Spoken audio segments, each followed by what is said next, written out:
अपने कार्य क्षेत्र को भगवान की सेवा समझिए, गंभीर भाव से रहिए, विनम्र रहिए और खूब नाम जप कीजिएगा। जीवन को उन्नतिशील बनाना है। जब तक भगवान न मिल जाए तब तक हमारी यात्रा रुकनी नहीं है।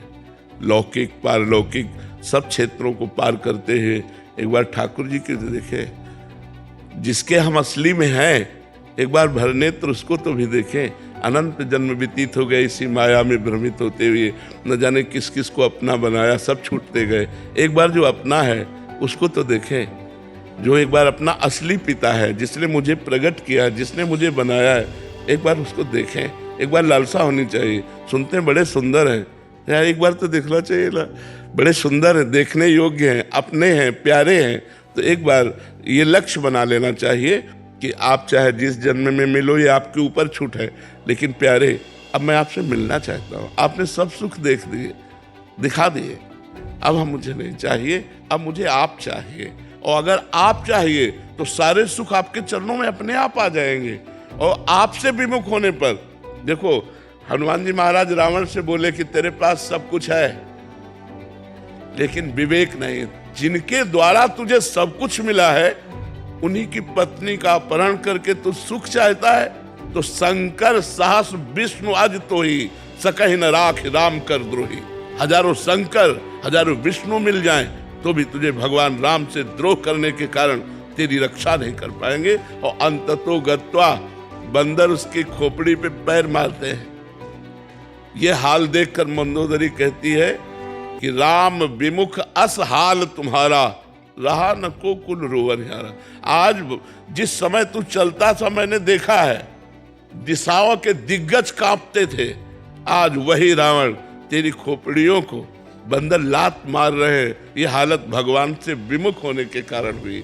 तो हम उन भगवान के सन्मुख हो, उन भगवान को प्राप्त करें तो मनुष्य जीवन की सफलता है। को आनंद पूर्वक रहो, मस्त रहो, भगवान के आश्रित रहो।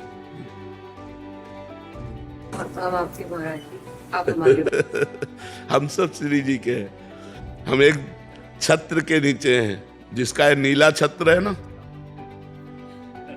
नीला छत्र है ना आकाश, हम सब उसी के बच्चे हैं, हम उसी के हैं। हाँ, आगे का मार्ग आप नहीं जानते तो हम आपका हाथ पकड़ लिए, हमारा कोई हाथ पकड़े है, उसका कोई हाथ पकड़े है और उसका वो हाथ पकड़े है। ऐसे हम क्रम से जा रहे हैं। इष्ट आचार्य गुरुदेव उन्हीं के बल से हम जा रहे हैं। ये जो परंपरा बनी है वो ऐसे बनी है कि हम आपका हाथ पकड़े हैं, लेकिन मेरे में सामर्थ्य नहीं, मेरे गुरुदेव मेरा हाथ पकड़े हैं। लेकिन मेरे गुरुदेव आचार्य का हाथ पकड़े, आचार्य इष्ट का हाथ पकड़े, तो मतलब हम लाइन में ही हैं, हम वहीं पहुंच जाएंगे। जय जय श्री हरि।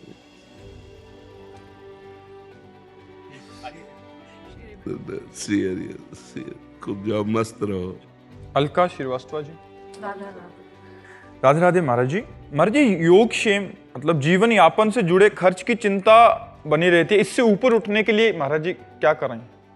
आप बताइए, आप दुख प्राप्ति की चाह करते हैं क्या? कोई स्वयं प्राप्त होता है ना, ऐसे सुख प्राप्त हो जाएगा जो आपके भाग्य में लिखा है। सुख और दुख के लिए आपको प्रयास नहीं करना, आपको प्रयास करना है सुख और दुख से परे परमानंद की प्राप्ति के लिए, भगवान की प्राप्ति के लिए। यदि आप भगवान की प्राप्ति के लिए प्रयास करते हैं तो आपको योगक्षेम की चिंता नहीं करनी पड़ेगी, क्योंकि स्वयं ठाकुर जी कह रहे हैं, अनन्यस चिंतयन्तो माम ये जनाः पर्युपासते तेषाम नित्याभियुक्ता नाम योगक्षेमम वहाम्यहम्। जो मेरा अनन्य चिंतन करता है उसके योग और क्षेम का वाहन मैं स्वयं करता हूं। योग का तात्पर्य होता है प्राप्त जो है और अभी जो नहीं प्राप्त है, नहीं प्राप्ति की प्राप्ति कराने का नाम योग है, और जो प्राप्त है उसकी रक्षा करने का नाम क्षेम है। जो नहीं प्राप्त है वो स्वयं ठाकुर जी प्राप्त कराएंगे, और जो प्राप्त है उसकी रक्षा स्वयं ठाकुर जी करेंगे। वो देख रहा है योगक्षेमम वहाम्यहम्, वो ऐसे थोड़ी बोल रहा है, वो सच्चिदानंद है, वो सत्य नारायण है, वो जो बोलता है वो करता है। उन्होंने कहा योगक्षेमम वहाम्यहम्, मेरा सिर्फ कार्य है उसका आश्रय लेकर चिंतन करना, और उसका कार्य है व्यवस्था करना।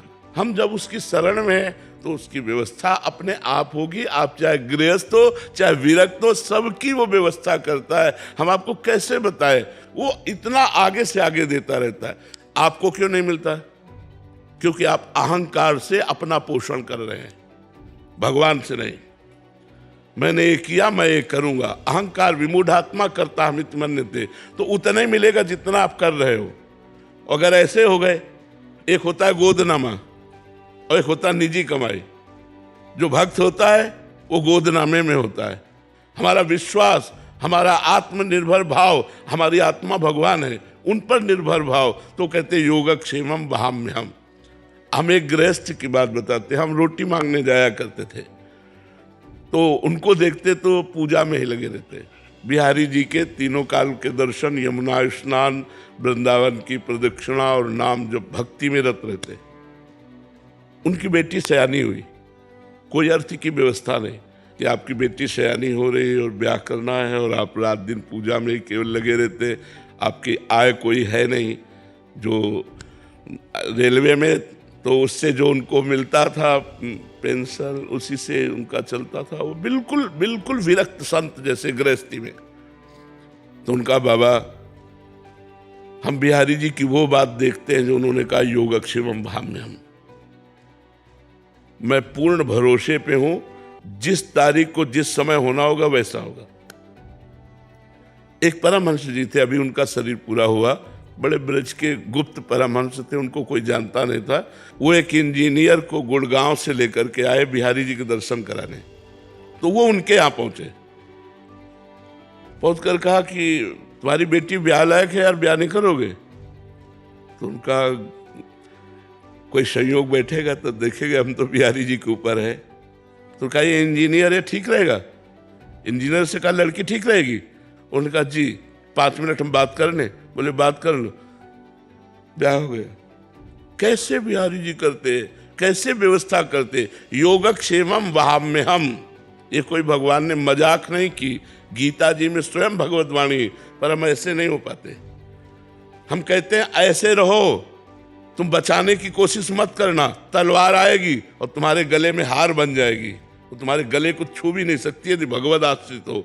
5 वर्ष का बालक प्रहलाद है, त्रिभुवनपति हिरण्यकश्यप है, आग में जलाता है, जहर पिलाता है, हर कोशिश मारने की करता है, लेकिन 5 वर्ष के बालक का बाल भी बांका नहीं कर सका। और भगवान ने नरसिंह रूप धारण करके फाड़ के फेंक दिया उस वरदानी, विशेष वरदान प्राप्त किए हुए हिरण्यकश्यप को भगवान ने फाड़ के फेंक दिया। और 5 वर्ष के बालक का वो त्रिभुवनपति होने पर भी बाल बांका नहीं कर पाया। ऐसे भगवान हमारे हैं, भगवान की अनंत सामर्थ्य है। हम भगवान के आश्रित नहीं हो पाते, इसलिए हमें बात नहीं। अरे योगक्षेमम वाम्यम, ऐसा मत सोचो कि केवल बाबा जी का ही योगक्षेमम वाम्यम। भगवान अपने भक्त का योगक्षेमम। अर्जुन बाबा जी हैं क्या? अर्जुन के रथ की बागडोर पकड़े हुए अखिल ब्रह्मांडों का नायक वहां बैठा जहां अर्जुन की जूतियां है। रथी जब खड़ा होता है तो उसकी पादुका जहां होती वहां सारथी का निवास। कौन है? ध्येयम सदा परिभवग्नम अभीष्ट दोहम तीर्थास पदम शिव विरंच नुतम शरण्यम भृत्यार्तिहम प्रणत पाल भवाब्धिपूतम वंदे महापुरुष ते चरणारविंदम। जो भगवान शंकर ब्रह्मादि हैं, जिनके चरण रज की वंदना करते हैं, वो भगवान श्री कृष्ण है। और बैठे कहाँ है? सारथी बने बैठे हैं। तो हमें विश्वास होना चाहिए, विश्वास के बिना भक्ति नहीं और भक्ति के बिना सदगति नहीं। इसलिए चाहे गृहस्थ हो चाहे विरक्त हो, भगवान पर विश्वास करो, उसका चमत्कार देखो, उसका चमत्कार देखो, भगवान कैसे रक्षा करते हैं। महाराज जी, आपने बोला कि अप्राप्त की प्राप्ति और जो प्राप्त है उसकी रक्षा करते हैं प्रभु। महाराज जी, यहाँ जब मनोकामना वाली बात आती है कि हमने भगवान से मांगा फिर दिया नहीं, क्यों दे? भगवान तुम्हारे नौकर है। तुमने तपस्या की, तुमने साधना की, तुमने उपवास रखे, तुमने व्रत रखा, तुम तीर्थयाटन किए, तुम कितना नाम जप किए, क्यों दे दे? हमने बताया है कि 2 प्रकार से भगवान देते हैं। एक तो होता है अपनापन, जैसे ये हम दुनिया जो है हमारे भगवान की एक दुकान है, मेरे मालिक की दुकान में है सबका जीवन खाता। अब इस दुकान पर जब हम जाते हैं और हम कहें जरा सोने का हार दिखाइए, लीजिए, पैसा आपको देना पड़ेगा। अच्छा, घर का आदमी गया और उसने कहा ये हार तो हमें बहुत पसंद है, ले लीजिए, उससे पैसा मांगेगा क्या?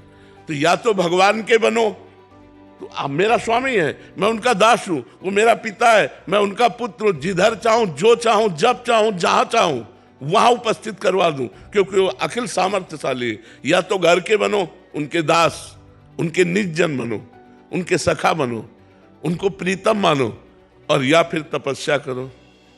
तपस्या करो और फिर भगवान से चाहो तो, जैसे श्री ब्रह्मा जी ने कर्दम जी को आदेश किया, जाओ गृहस्थ धर्म स्वीकार करके संतति उत्पन्न करो। श्री कर्दम जी ने सोचा, बहुत ज्ञानी महापुरुष थे, तो उन्होंने 10,000 वर्ष तपस्या की। दाहिने पैर के अंगूठे के बल खड़े होकर हाथ उठाकर 10,000 वर्ष तपस्या की। भगवान प्रसन्न हुए तो उनका, मुझे मेरे योग्य पत्नी चाहिए। तो आदि सम्राट महाराज मनु की पुत्री देहूति, भगवान ने कहा वो परसों आएंगे और आपका ब्याह कर देंगे। पत्नी भी चाहिए तो 10,000 वर्ष, तो कलयुग में 10,000 वर्ष तो जीला नहीं, 80 वर्ष जीला यार। 10 दिन तो भजन करो, कुछ चाहिए तो भजन करो। ऐसे थोड़ी कि बोल दी जाके कि तुम्हें 100 किलो लड्डू खवा दे, भूखों मर रहे हैं। अरे पूरे विश्व ब्रह्मांड को भगवान पवार है। अच्छा, ये काम नौकर से कहा जाता है। मालिक को तुम नौकर समझ रहे हो कि तुम्हें 50,000 का फूल बंगला बनवा देंगे, हमारा काम कर दो, ऐसे नहीं होता।